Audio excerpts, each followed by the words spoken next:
Hey guys, welcome back to the Gear.Locker, and especially welcome to those who are working on Kampfverband kit. KvB is in an era of transition. While we have previously done the 2010 to 2013 KSK impression kits, we are now focusing on a 2015 to 2017 era. So what I wanted to do today was showcase some of the differences in the pouches seen between the generations and show you what you're going to need for the upcoming kit. And before we move forward, I do want to note, this will not be an expansive video showcasing every pouch that you're going to need for the kit.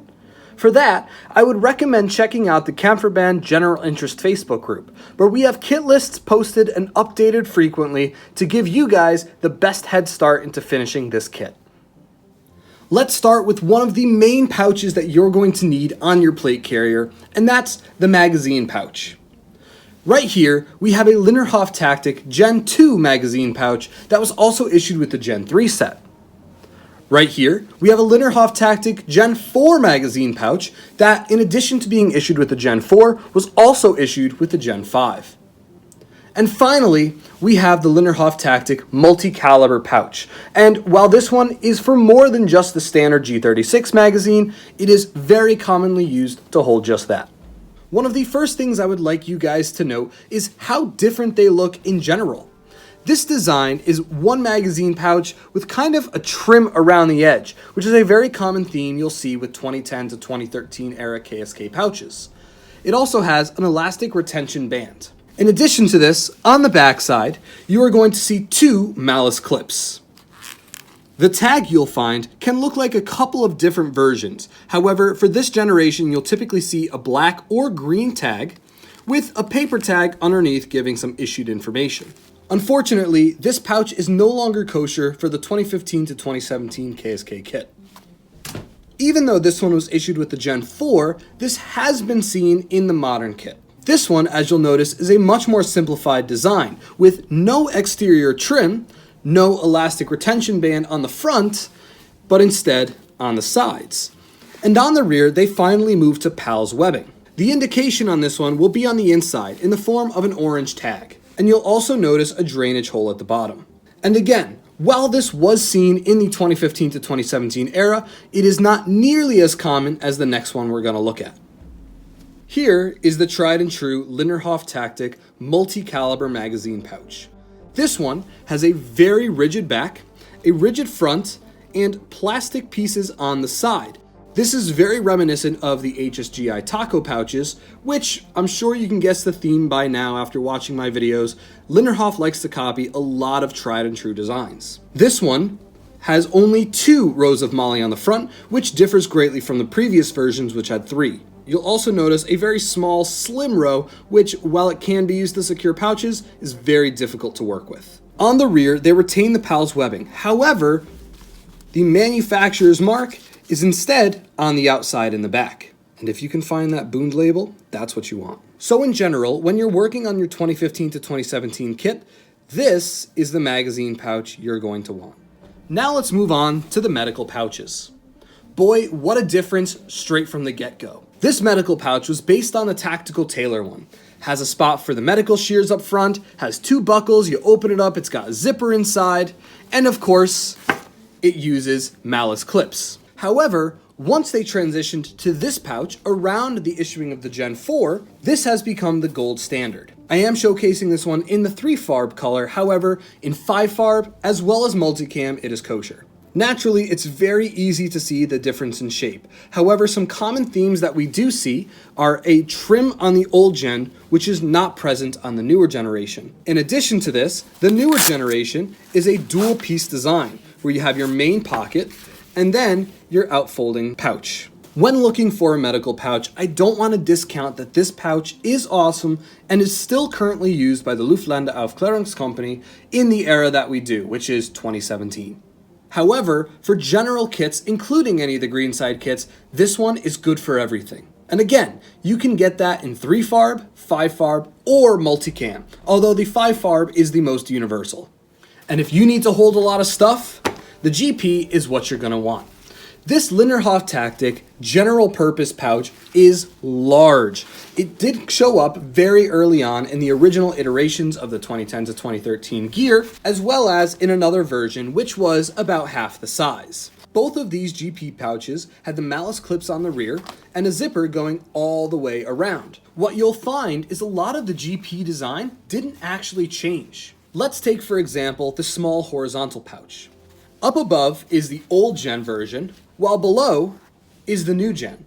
Aside from the color being brighter and less beat up than the older one, there really isn't much of a design difference at all. The one thing you'll want to look out for though is while there are malice clips on the old gen, the new generation has the PALS webbing. However, in the new generation, they did away with large GPs like this. Given the nature of the KSK, they opted to use much smaller or differently shaped GP pouches like this. This GP pouch is still a general GP pouch. Nothing is fancy on it. No big design changes have been made aside from the size. And again, as standard with the newer pouches, you'll notice PALS webbing on the rear. In addition to this one and the horizontal, there's also one that is extended by a row or two of MOLLE. So you can use that one, although this one is very commonly seen as well. Now let's take a look at a small pouch that can make a big difference on someone's kit, and that's the dump pouch. This standard dump pouch design is nothing special whatsoever. You've got your two malice clips on the back, your buckle on the front, and it folds out to be pretty sizable. While this is the older generation, having the two malice clips on the back, the newer generations didn't really change anything. As you can see, they look almost identical. However, on the rear, you'll find malice clips as well. For the modern KSK kits, you will see this style Flecktarn one in the modern style with PALS webbing on the rear. You'll also see it in 3FARB. Same exact design, nothing has changed.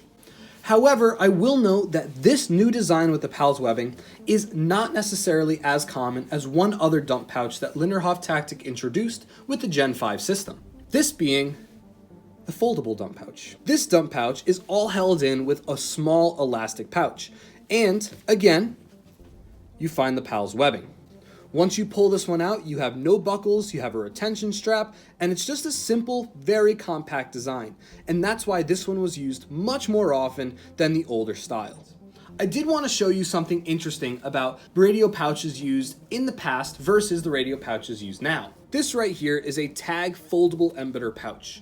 This was not issued to the KSK, although it was very commonly used. There are a couple of other style of radio pouches that were used, but the design isn't really similar to what I'm about to show you.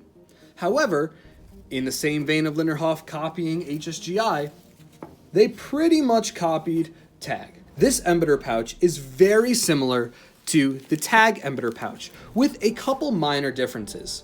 Naturally, the color is very different, but the adjustability and the foldable nature of the tag one is not present here on the Lindnerhof. And while some people may say that this one is also kosher for the modern era, when issued the Gen 5, this is what the vast majority of operators chose to use for their radio pouch. Sometimes you will see other versions of radio pouches, such as the standard universal radio pouch, but typically for KSK using the embedder, this is the one you want to look for. And now that brings us to one last piece of kit that I wanted to highlight. This belt right here is probably one of the best examples of designs not changing too much. What we have here is a belt issued with the Lindnerhof Taktik Gen 3 plate carriers that was seen from 2010 to 2013. Above it, though, is the belt issued with the Lindnerhof Taktik Gen 5. Same 2 rows of MOLLE, same straight slim padded design, although this one, in addition to not having these retention buckles, has a removable inner belt. Keep in mind, Lindnerhof created and worked on a lot of really good stuff, even if it was copying some similar designs from other companies.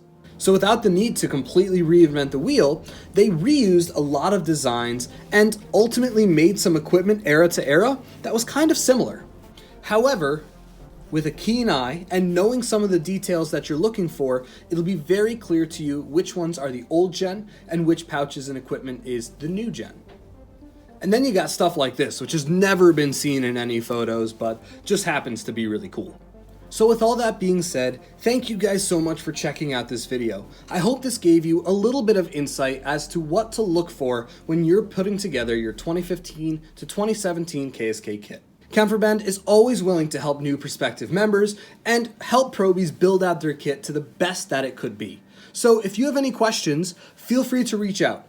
Join our Facebook group, link is in the description below, and let me know personally if you have any questions. As always, this is the Gear Locker, and we'll see you guys out at an MSW with KvB.